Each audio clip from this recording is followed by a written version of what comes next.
Welcome to another episode of Simon Says, where facts come first. I'm your host, Jenny Simon, and we have lots to talk about today. Our main topic, the minimum wage. So let's take a quick break and come right back and get down to business. Thank you for tuning in to Simon Says. To ensure that you never miss an episode, click subscribe and make sure to turn on the notifications by clicking on the notification bell icon. See you at the next episode.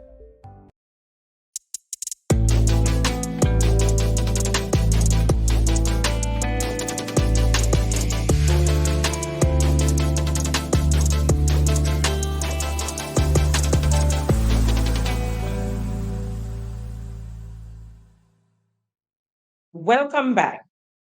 Before we get down to the meat of the matter, just a few updates. The Molyneux project that has started back. Hope it's going smoothly. With the traffic light came on the Saturday after the Thursday when we spoke about it and wondered what was going on there. That came back. So in truth and in fact, as the minister said, uh, the wires and the fiber optics were well run, according to our minister. And the project, the lights are now on, up and running. Of course, they didn't tell us about the testing on Saturday. That was Saturday, the 21st, I think, of October. And so people ran the red lights, people wasn't aware. It was a lot of mess. And so we needed to know, not just hurriedly to put it on, but we needed to know that the lights they were testing or that it was coming on. Because not sure if it was testing, we don't know. Nobody told us anything. You're driving Saturday during the day, and all of them wasn't on. The one in Grandance, and I think the one in Paradise. But by the Sunday to Monday, most of the others were on. I believe by now they are all on. I haven't been downtown St. George's since they came on. I understand it's a hot mess. Traffic, they're intertwining and stuff. And I do believe the reason for that is the fact that they are just too close in St. George's. You have down in Halifax Street, that is, right down in the middle by Kentucky, there, that area coming up the junction. And then you have one at the top of Canash Hill, one at the bottom of Young Street, and one at the Young Street, Scott Street, that intersection, and one up at the top of Scott Street in junction with Lucas Street and H.A. Blaze Street. Now, I think they're just too close. And really and truly, I do believe that we just need two, maybe three of those traffic lights. And I'll tell you why. The one in Paddock, that's the maybe three. The only reason why I think we can leave that one and work with that one is because of the long line of traffic from the food fair in junction with Montour, Wall Street, and the Hotel Radisson. From there, right back to Kirani James Boulevard, for the most part, especially in the rush hour. There's that line, and I'm saying right back down to, I've seen it several times around by MTV.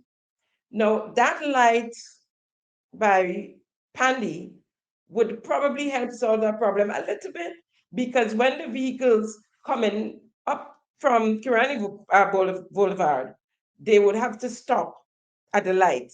So that would probably ease up that continuous line. Now, the light in that I think we really need is the one down at the food fair junction, but I think I believe it needs more timing. But we need that one because you always have a jumble up there. You don't know if to go, if to come. When you get there, the Radisson, people coming out from Montour or the food fair, and you have the banks. That is a busy area right there. The ones coming from Wall Street area and the one coming from St. George's, really. So that one once it's timed properly, I think it will serve a good purpose. The one that we really, really, really can't do without at the moment is the one on the Paradise Bridge. And so because of that little hump there, you can't see when something is coming or not, and it's basically a one-way. My suggestion is, because these lights are costly, they need maintenance, and the last time we had that was probably about 10 years ago, they all failed because I guess they were not serviced, and you have to bring in people. I don't know right now. I hope they have trained persons to look after the lights so that we don't end up without lights for another 10 years again. But we can do without it. And my suggestion is on the Paradise Bridge that we build another bridge just alongside, parallel to the one that's there, and have a exit bridge and an entrance bridge. So one bridge would be exit alone, one would be entrance alone. And that would take care of that. And we don't have to worry about lights and all that sort of thing.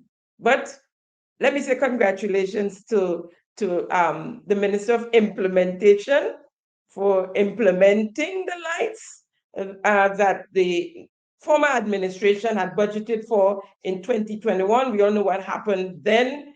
There was the COVID and a lot of things didn't get done. So congratulations, and let's get it going smoothly, hopefully. Moving along, moving along, moving along. So we're going to deal with the Heroes Day. And I don't know, I just have to say that anything the NDC touch turns to dust. It's sad because the announcement of the October 19th holiday was a grand thing, was a big idea for some persons. Actually, I thought it was going to be bigger than it ended up happening to be. And I thought there were a lot more supporters of Maurice Bishop, his faction, than what I am picking up now on the ground and listening to the different talk shows and the people calling in and the people on the different lives and all of that. And I think that's where the administration was headed. They were looking for the alligator to take them across to the other side. And it didn't happen. The way they dealt with the holiday itself is another story. We'll come right to that. You cannot name a day like October 19th, Heroes Day. Well, not say, let me not say cannot because it was named Heroes Day. You should not. Who was the heroes? The ones that died, that got gunned down against the wall, and the innocent civilians who went up at the time to see their prime minister who was under house arrest for weeks, or the ones who shot them down and shot down the civilians. Who was the heroes? And so when you name a day like that Heroes Day, you have to give us a little thing to go with. The day came and you did not name one hero. And you're waiting on what you said next year? Why the day was called Heroes Day? We need that explanation. We need somebody to tell us why Heroes Day. Because a lot of other days could have been called Memorial Day, or it just could have been the October 19th holiday. Why'd have to have a name? And a name that doesn't fit, right? And then the entire day surrounded Maurice Bishop. The entire day surrounded Maurice Bishop. We found out in, was it September? Late September or very early October that it was going to be a day off. Apparently, some of the guests who came here, even ones who gave speeches, they found out that it was going to be a holiday since April. of 2023, early in the year, they knew that October 19th was going to be a holiday and had everything organized to come here to celebrate Maurice Bishop. Maurice Bishop was not the only person who died, who got shot down or died, because, as I said before, we had innocent civilians who got gunned down, who jumped to their death from the fort. So it's interesting that all of the speeches, without fail,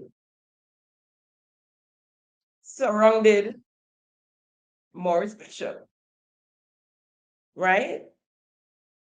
It was said that it was going to be an ecumenical service, and we hardly had any type of service.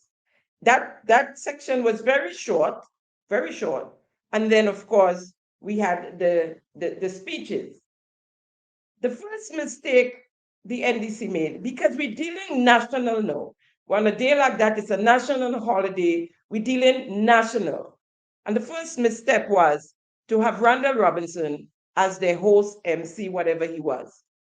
He is a huge activist. He's a big activist, NDC activist. He's always on Facebook, always in a tug of war, posting for the NDC, saying things against the opposition and anybody who might critique or go up against the NDC. The truth is, I don't know where he finds the time to be managing director of the General Post Office. I guess that's why they had to get him help and have someone helping him do his work while he is on Facebook during the day. He came out and behaved like he was in Carlton Junction. No, we can't have that. And they used them on the carronade for the candlelight as well. I noticed last night, Tuesday evening, that they removed him and had someone that I would call neutral, know his politics, a breath of fresh air, actually. You have to keep your political pundits away from national events. When you say national, let's try to get someone like we had last night, Mr. Roger Duncan, I think it was, and as I said, a breath of fresh air. Then, as I said, all the speakers were centered around Maurice Bishop. His former press secretary, Mr. Don Rojas, his cousin and sister of the Governor General, Ms. Risi Lagrenade Lashley. Then we had David Abdullah, who was a close friend of Maurice and the revolution. We had Dr. Terry Marichaud. He was the leader of the Maurice Bishop Patriotic Movement. That party he formed after the demise of the revolution. And also a member of the October 19, Maurice Bishop, October 19 Martyrs Foundation. Then we had Mr. Lyden Ramdani, close friend of Maurice and a former member of his cabinet. I think he's the only member of the cabinet of the Maurice Bishop-led revolution that's alive. He was Minister of Tourism, right? Then, of course, we had Dr. Ron Daniels, and he is the president of the Institute of the Black World 21st Century, another friend of Maurice Bishop. He visited Grenada during the reign of the revolution. And I think I heard him say he was here sometime, was it with the bomb blast? But he was in Grenada. He visited all the time, a very close friend of Maurice Bishop. And of course, Mrs. Angela Bishop, former or ex-wife of the Prime Minister, the former Prime Minister, Maurice Bishop. And almost all of them ended with the tagline of the revolution: long live the revolution, forward ever, backward never. So it was a Maurice Bishop thing, and I don't believe it should be. And mind you, for those of you who know me, I might have said it on the Simon Says before, that I am a Morris girl. I was a Morris girl. Um, Only to say I didn't know of a lot of the things that he's now called criminal for. I knew nothing about it. I was a child, and my entire family followed the revolution. My brother was in the army. He was actually one of Maurice Bishop's security. So I loved him. I liked him. I followed him. I can probably take a step forward and say I adored him, right? But this October 19th day holiday, it's not Morris' Day. It's not his day alone, even if you want to say it's his day. You can't just leave out everybody else. Jacqueline Crest, her brother, has retired here, living in Trublo, here on island. For many, many years, he's been back and living here, he and his family. He was not invited. He was not even invited to the service, to the ceremony, whatever you want to call it. He was not even invited, much less asked to say something. We have on island, never left, the daughter of Brad Bullen. He have a sister living here and a brother. His brother has since passed after the October 19, and actually a sister of his who lives in Washington. They died days apart. May their soul rest in peace, and condolences to the families. But he has a sister living and breathing here on island still, and a daughter and her family. Where were they? So this thing is not about Maurice alone. Why did we turn it into a Maurice Bishop holiday? And it's only, I think, you guys was afraid to name him hero on that day because of the backlash, the blows that came out after everybody seemed to think that Maurice Bishop was going to be named the first hero. And they start calling him criminal and all kinds of names. And you hear persons who were affected by the revolution, you hear them speaking, who went to jail for months, for years, who spent, I think it was about 3,000 people at the Richmond Hill prison, right? And so many persons, and you hear things and how they were tortured. The Rastafarians that was down in Hope Vale, and how they were tortured. And you hear stories that Maurice knew. He came to visit, he peeped in at them through the peephole and all of that. So I'm saddened by that.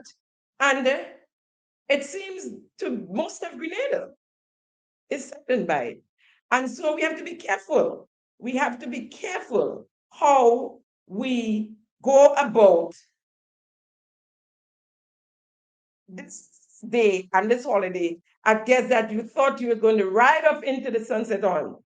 Cynthia Daughter even say when people start talking about it, it's shame their shame, no exact words, that they didn't do it first. Let's hope that you're doing it first. Help and do what you wanted it to do. Because so far, it doesn't seem as though it will happen. It doesn't seem as though it would happen. So one of the speakers, I think it was the former press secretary, Don Rojas, he even named some heroes, and he said that, named some heroes in his speech, and one of them was Maurice, and his dad, of course, Rupert Bishop, was also named and called out as a hero. Listening to Mrs. Bishop, that's the Maurice Bishop, most of us who was not on the inside and who wasn't aware of what was going on, that's the Maurice Bishop we knew, right? That is the Maurice Bishop we knew and loved and followed. I want to share with you a snippet of the speech by Mrs. Bishop. Now, that is Mrs. Bishop squared up, I'll have you know. After she got divorced, she then remarried Maurice's cousin, who is also a bishop. And so right now she is Mrs. Bishop, although divorced again, but that last bishop wasn't Maurice Bishop. We all know that Maurice, some of you may not have known that he had a lot of extramarital affairs. That I knew when I became a young adult. And Sister Jacqueline Clift, who was gunned down while pregnant, as a matter of fact, was the lady of the day and carrying his child. So I want to share with you, as I said, this snippet of the clip or of the speech of Miss Angela Bishop. I remember after the revolution, we went looking for a new house because our home on Parade was right against the road and created safety and security issues. We visited a beautiful house with a winding staircase. Nadia was particularly excited. She ran upstairs to choose her bedroom. When she returned to the first floor, I told her and John to go to the car and that we would not be living there. The answer was that I had seen Maurice's face with the same look he had when he decided to not decline to take the prominent job, the house, the free passage, and the generous salary. Sure enough, later he explained to the kids that he could not represent Grenadians, many of whom lived in very modest circumstances, while he lived in such opulence. It did not feel right to him. This was Maurice, and he was consistent, never changing his commitment to Grenada first.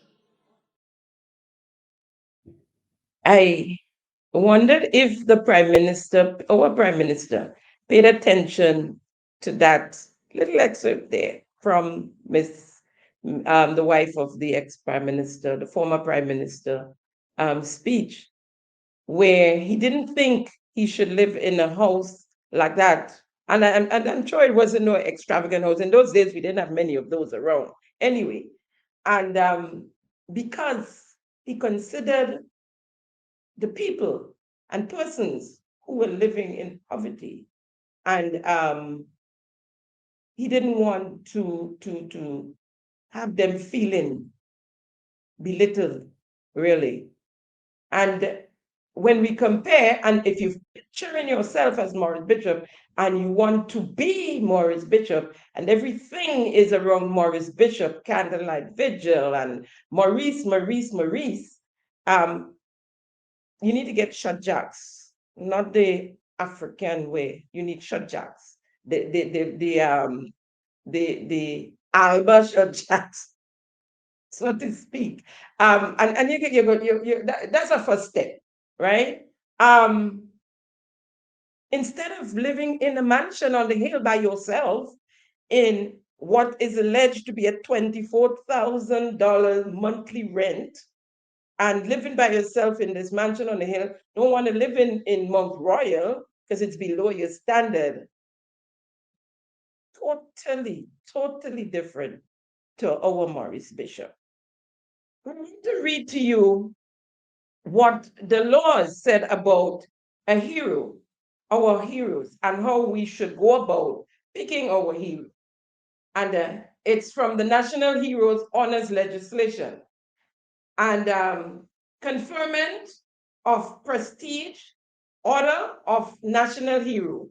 1, subject to subsection 2, the Governor General may by proclamation sealed with the seal of the prestige order of national hero in accordance with second schedule, confer the prestige order of national hero upon any person who was born in Grenada or who at the time of his or her death was a citizen of Grenada, where that service has altered the course of the history of Grenada. B, given service to Grenada, which has been exemplified by visionary and pioneering leadership, extraordinary achievements in attainment of the highest excellence, and which has redounded to the honor of Grenada, or through his or her heroic exploits or sacrifices, contributed to the improvement of the economic and social conditions of Grenada. Two, the power conferred upon the Governor General under subsection 1 shall be exercised on the advice of the Prime Minister, given upon a consideration of the report of the Commission referred to in section 18, 1B. 3, the prestige order of national hero may be conferred upon a person's posthumously or during the lifetime of the person.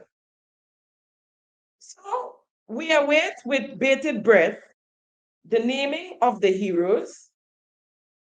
And even though, as we all recognize, the fact that I think the Maurice Bishop is a hero in the minds of the administration and the Prime Minister, the rest of the nation, for the most part, don't seem to think so. Of course, there are the few that think so. So we await. We await. We take a quick break and come right back. Thank you for tuning in to Simon Says. To ensure that you never miss an episode, click subscribe and make sure to turn on the notifications by clicking on the notification bell icon. See you at the next episode.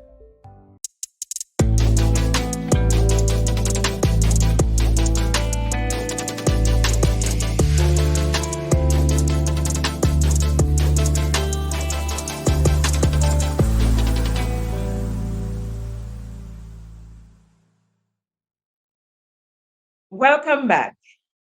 I want to talk briefly about October 25th. They kind of come hand in hand because you see, I know that, and I think I speak for a lot of people when I say the biggest divide on island after NDC and NNP divide is the Maurice Bishop and Bernard Code divide.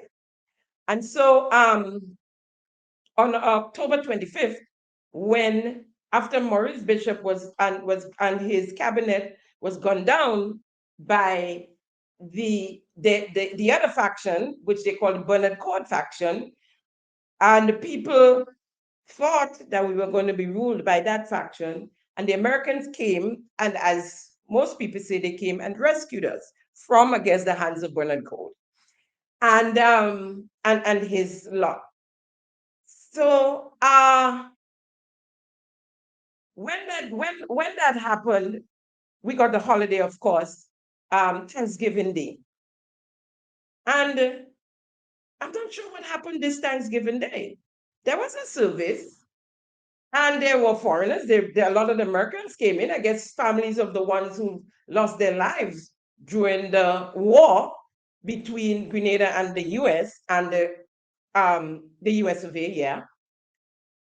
And the ambassador to the US, she was here, among others, and they were generalized, and they were just called members of the Americans of the USA.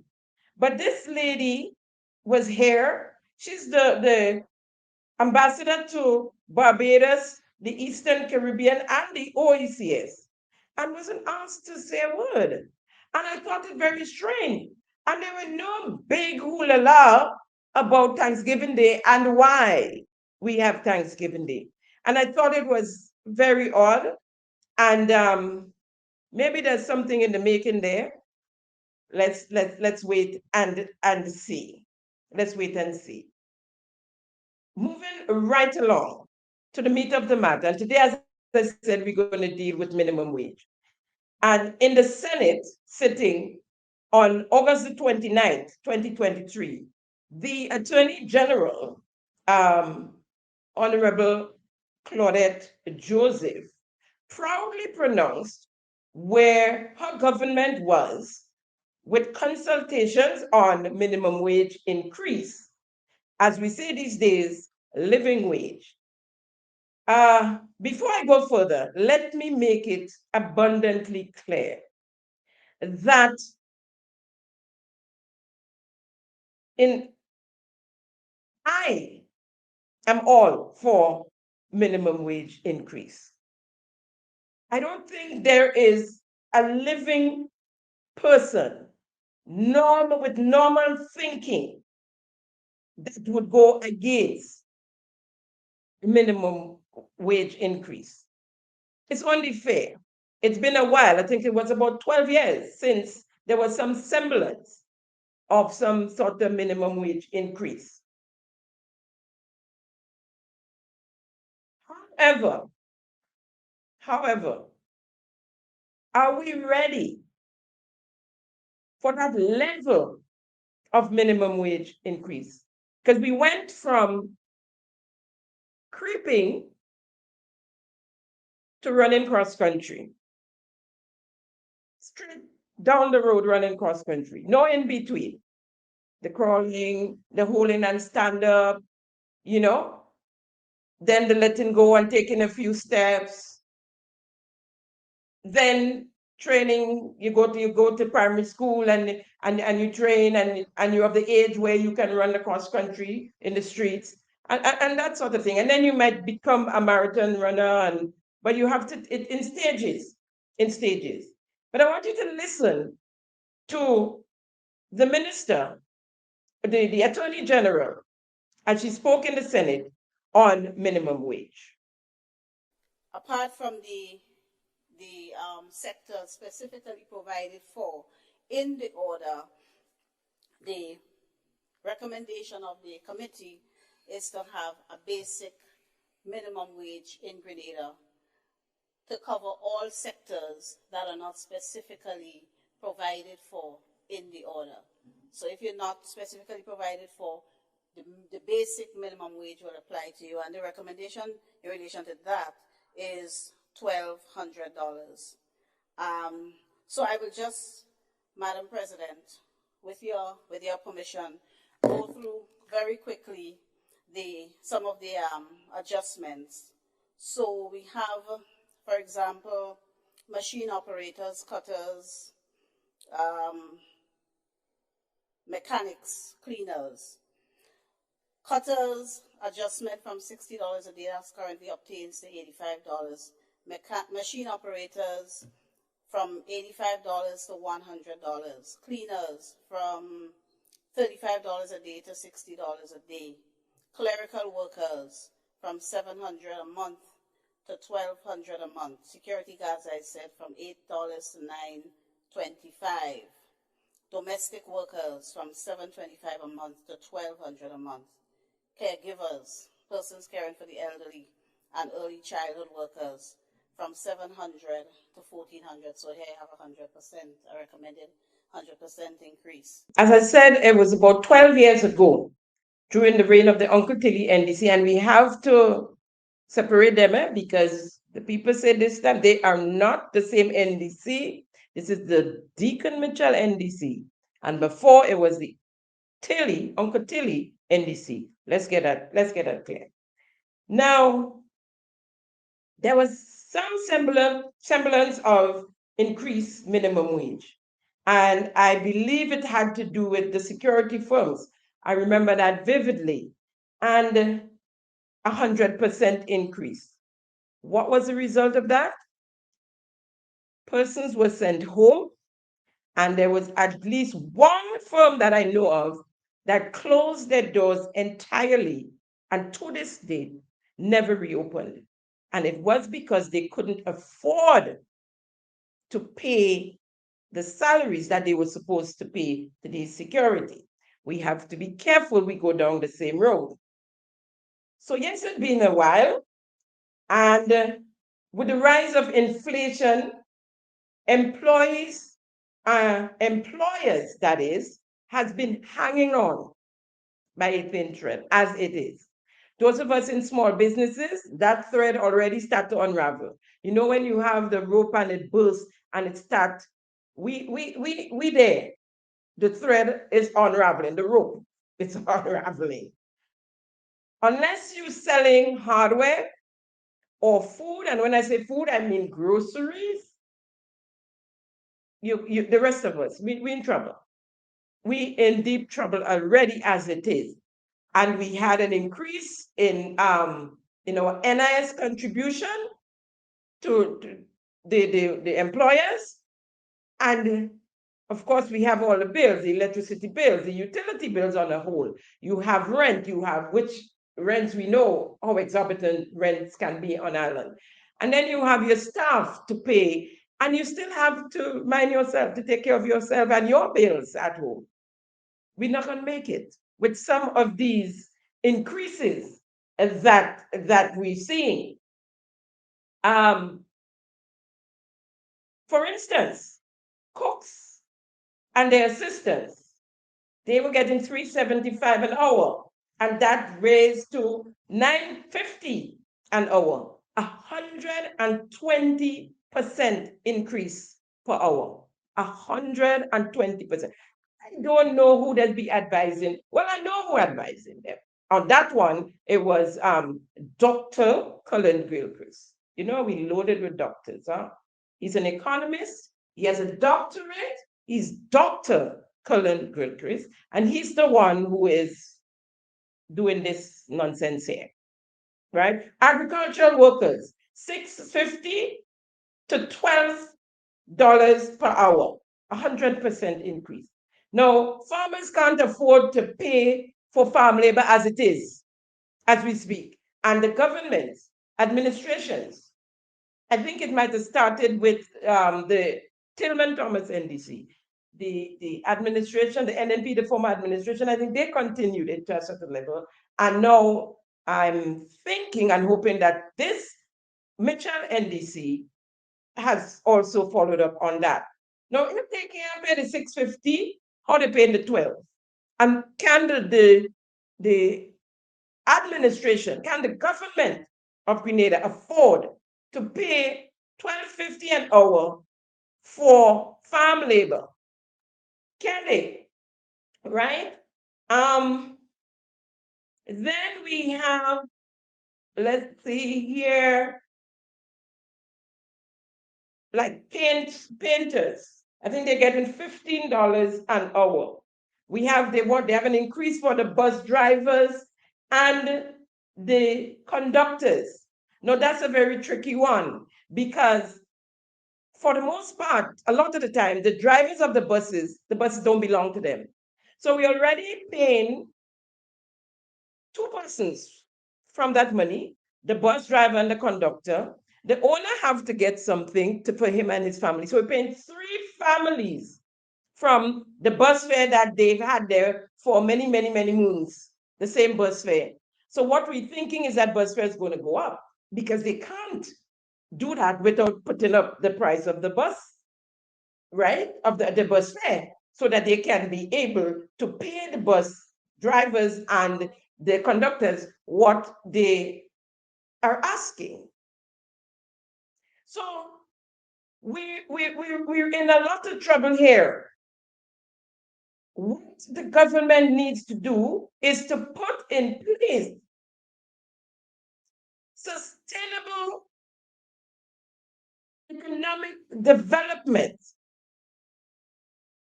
so that we can move in that direction. We can't continue, I should say, to put the cart in front of the horse. The horse has to go in front of the cart all the time, or else we would not move. No movement taking place if the cart end up in front. And we don't want to end up in a situation like regularization. We talk, we come out, mouth open, we'll jump out.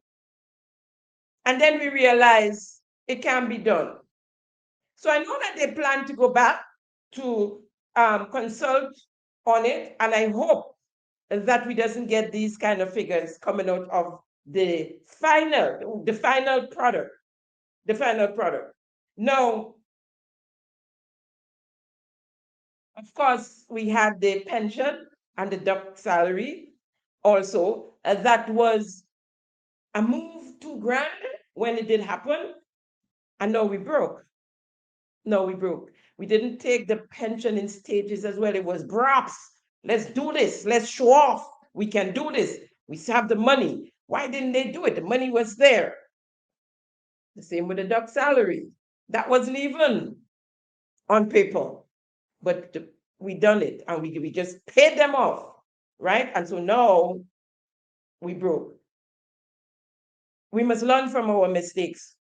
We must learn from our mistakes. Show off is an expensive thing. And then there is the discrimination factor. Some workers in the rural areas performing the same job as workers in the St. George area are getting paid less, according to that document, are getting paid less than someone doing the same job. In other words, if a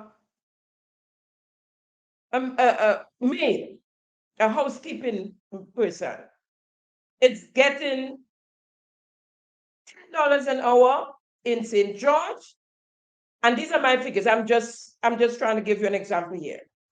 Doing the same job in St. Andrew or St. George or St. David, I'm sorry, in the rural area, they would probably get, let's say, $8 or $6. Make that make sense to me. Why the rural area? I mean, we just keeping them rural across the board. Why are these grown persons are getting less than someone in St. George? And that is something we need to be explained to us, because in my book, it's discrimination. So in order for some of us to survive this wage increase, in this construct, this new construct that they're proposing, there are things government must do. They must put in play. Something has to happen before we get to this point. The horse must remain in front of the cart. Like good governance, the effect and efficient management of our public resources. We need economic security, prudent economic management, providing opportunities for sustainable growth and development. We need to create sustainable jobs, creating and enabling an environment in the private sector, an enabling environment for entrepreneurship, innovation, and job creation to solve the massive unemployment problems, especially among the youth. We need economic growth, and that is closely connected to job creation, economic growth and job creation. And the more jobs we have, the more cash flow, and the more people can be hired and paid better living wages. Our country must be placed on a long-term path of sustainable development. To that end, I hope that our government will implement plans and programs that can result in us producing our way to prosperity. Low productivity needs to be addressed among workers. Workers' discipline needs to be addressed. Employers cannot be expected to pay more for less. Their work ethics. Work for your money, in other words. Plain talk. Rural development. Things are at a standstill in the rural areas.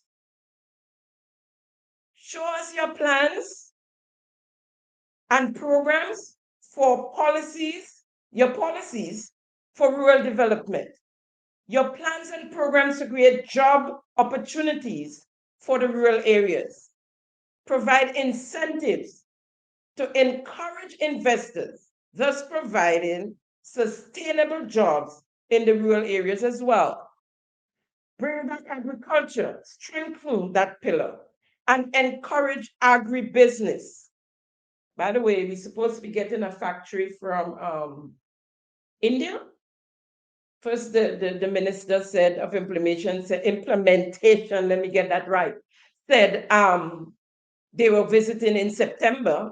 After he came back, they were visiting in September. And then in a meeting, a town hall in New York, he mentioned that he got a call from them. They had promised $1 million US, and he got a call from them and they said, Andy, you will be getting $2 million US instead. I don't know which government do that type of negotiating over the phone, and Andy, you would be getting $2 million US. So, and he said that they would be visiting in October. We're now in November. Where the Indians? The only thing that man come back with is some them a Hindu vest.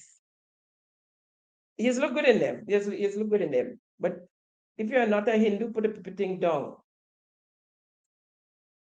We have to produce our way to prosperity.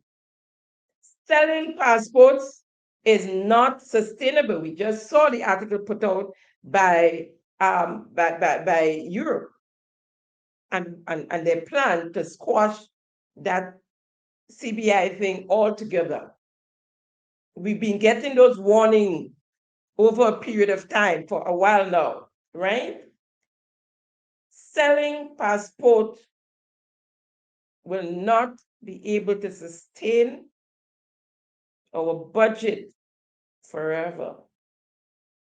Speaking of selling passports, in the Gazette dated Friday the 20th October, under first of local agents, CBI agents, there was one BSC, an agent, BSC Consulting Inc., and it reads, Grenada Citizen by Investment, October 2013. Notice is hereby given that pursuant to Section 4 of the Grenada Citizen by Investment Act 2013, BSC Consulting Inc. have Hills Have Eyes, that's the name of a village in Tempe, St. George's, Grenada, West Indies, has been granted the license of a local agent and is therefore authorized to conduct business in the state of Grenada pursuant to the terms and conditions specified in the said Grenada Citizen by Investment Act 2013. Agent license GCBI LA042 dated October 9, 2023, signed by Thomas Anthony, Chief Executive Officer. Fingers are pointed at once upon a time, my dear colleague and friend and his wife was also an attorney at law. Is it true BSC are abbreviations for Burke, Silly Burke? Is it the same Burke in this audio clip? It continued, sisters and brothers, with the selling of passports. Our principal instrument of national identity was being sold as fish cakes in the streets. It continued by granting diplomatic passports to all kinds of criminals who were seeking haven from international prosecution. Those who were seeking havens for justice, from justice, were being given international and diplomatic passports. International criminals were being offered protection by our country. I don't know, but that voice sounds very much like V. Nazim Burke of the Hills of Eyes, Tempe, St. George's. Okay. Now, not only the hills have eyes, some of us do have eyes. And so for those of you who can see, I want you to look at this clip. From the very onset of this program, we expressed our concern that the government had approached the creation of this program and the implementation of this program in an incestuous way, or what appeared to the public's eye to be an incestuous way. We pointed out our concerns at the time that Ms. Anandi Trotman Joseph, the wife of the then President of the Senate, was the chairperson of the Integrity Commission, that Ms. Anandi Trotman Joseph was the wife of Senator Lawrence Joseph, President of the Senate, and at the same time was serving as an agent for the Citizenship by Investment Program. We expressed concern that Ms. Leslie Ann Sion, chairman of the Industrial Development Corporation, the IDC, and wife of Mr. David Holocauf, chairman of the Citizenship by Investment Screening Committee, was also an agent under the CBI program. We pointed out the fact that Ms. Michelle Emmanuel Steele, wife of the Mr. Nicholas Steele, then the Minister of Foreign Affairs and International Business, was herself and him at the time being the chief government spokesperson on the Citizenship by Investment Program, was also an agent under the program. We pointed out that Senator Lawrence Joseph himself, then the President of the Senate, was an agent under the Citizenship by Investment Program. Do you believe this? Do you believe this? This here, my friend, has now decided to sell our passports like fish cakes in the streets. This here, my friend, is the chairman of the commission. He's heading the commission to investigate the oil and gas saga. And you're talking about who is chairman of what and their wife is who and what. And we reach incestuous yet, you know. We come into incestuous. But I was thinking that my good friend was the last man standing. But Humpty Dumpty had a great fall. And all the king's horses and all the king's men couldn't put Humpty together again. And the word is, he's also a, by the way, advisor to the Prime Minister. I don't know if he's paid in cash or kind, but there's some kind of relationship there as well. The thing is, though, if we want to talk incestuous, the Prime Minister has a company, Mitchell and Partners, Inc. His name was there, but they removed his name. I tell you what I noticed on the Gazette. The ones who have something to hide, when you see the name of the agent, the company, their names do not follow. The ones who have nothing to hide, all the other attorneys out there, when after the name of their company, then their name comes right under. The Gazette is there for anyone who wants to see. Our Prime Minister, after people start saying, removed his name, the Minister of Finance, now Honorable Dennis Sylvester Cornwell, his company is Citizenship and Corporate Services. His name was there before and is removed as well. We're talking incestuous, right? See, of the NDC party, who is the chairman of the board of directors of the GDB. She's also on the Grenlec board, I think it is. She is advisor to the government of Grenada, and she has ambassador position as she is special envoy to development and investment. Underline that word investment, because she is also selling passports. But as the Prime Minister said, there's no need for her to remove her name because she's not employed by the government of Grenada. She's not a member of the cabinet of the government of Grenada, right? If that is not incestuous, because when my good friend lists the names there are the people who are carrying out incestuous behavior, I didn't hear any ministers of that administration. I didn't hear the Prime Minister of that administration name being called.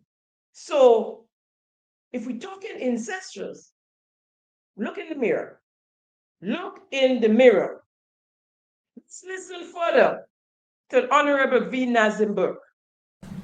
And when we weigh what is going on, we must do so in the context of the fact that this program, the Passport Citizenship by Investment Program, and the sale of Grenada's passports raises, quite apart from the reputational issues, quite apart from the issues having to do with Grenada's image, its pride, and its reputation as an independent nation, it also raises some very serious questions regarding our safety and security as a nation.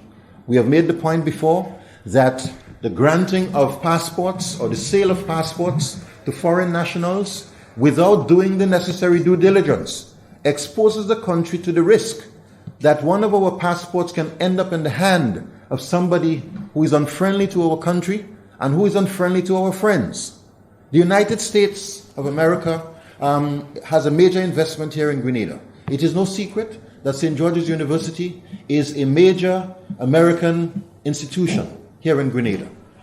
It is no secret that those who are interested in terrorism, those who are interested in creating terror around the world, consider American institutions, American installations, American assets around the world to be targets for those assaults. It means that Grenada is not immune from any kind of attacks. And the institutions, American institutions and facilities, planes, students, the daily flights of American Airlines, the 3,000 or so students who are here, all of these persons are exposed to risks if we do not do what is necessary to protect ourselves and to ensure that our passports do not end up in the wrong hands. My brother, this is the same CBI program, the NNP CBI program that you condemned, that you spoke about, that you were upset about. The St. George's University is still on island, and in fact, with thousands more students. Let's hear another clip. Another issue which can impact upon us in a most negative way is the risk that if these passports were to end up in the hands of criminals, those who are involved in terror, those who are involved in international crimes and money laundering, those who are involved in evading international sanctions, if our passport were to end up in the hands of the wrong individuals, we also run the risk that the international banks that are doing business in our country may choose not to do business in our country. And there is a risk that international banks in the United States and in Europe and in Canada, upon which our country depends for correspondent banking relationships in order to do business across the world with Japan and China and other countries, we run the risk that the corresponding relationships with these major international banks can be lost and our business people will not be able to do business around the world. Clinton. And let's say his final comment on the CBI. And we wish to take this opportunity today to make it very clear that an NDC administration would put an end to the sale of the Grenadian passport, and we will scrap the NNP CBI program. We will scrap the NNP CBI program. This program, as we see it, is not in our best interest in the way that it is being administered, we must make it absolutely clear that as far as we are concerned, the Grenada passport is not a commodity. It's an instrument of national identity. And what must be happening is that our government should be acting as the custodians of our passport, not as the merchants of our passport. It cannot be that in the name of selling our passport, you are doing this without any regard for the concerns with our national reputation, the concerns with our pride as a nation, the concerns with our independence, the safety and security concerns, and the risks that it poses for business persons who wish to use the local commercial banks so as to enter into corresponding banking relationships with others. This, our government must not become, and our country must not become a magnet for criminals and conmen. All right? We should not be in a position where we find ourselves ashamed and embarrassed and worried every day that something terrible is going to happen to us because in whose hands our passport ends up. So we must make it absolutely clear that we will bring this program to an end. We will bring this program to an end. It is unacceptable what is going on, and in spite of all the calls, in spite of all the warnings, in spite of all the statements, in spite of all the risks, this government is simply turning up its nose at the nation. So we wish to express our total disgust with what is going on and make it absolutely clear that we will put a stop to this when we form the government. The question remains, is that the same Nazim Burke as an agent BSB as a fish cake vendor selling our passports? Folks, as I wrap up this week's episode of Simon Says, I want to leave you with a clip just for your amusement. The Honorable Lennox Andrew. I've just received data from our economic performance from unemployment level, and the data is showing from Statistics Department, the data is showing that the unemployment rate as of August is 11.9%. 11.9% from 28 where it was for August this year. 11.9% unemployment rate from 28%. Yeah? I have it here. I have it here. I can show you. More than that. More than that. The data I received from the CBI says that CPI, the cost of living, is now 1.9%. 1.9%. Down from 3.3, where it was at the same time last year. So put all of that in context. The economy is doing well. We are doing well. And we are very much on the way to achieve the kind of fiscal resilience that we are hoping to achieve. If you believe that, you would believe the cow jumped over the moon. Folks, that's a wrap on today's episode of Simon Says, keeping them honest. Thank you for joining me on another episode of Simon Says, where facts comes first. See you next week, same time, same place. Have a great week. Bye. Thank you for tuning in to Simon Says. To ensure that you never miss an episode, click subscribe and make sure to turn on the notifications by clicking on the notification bell icon. See you at the next episode.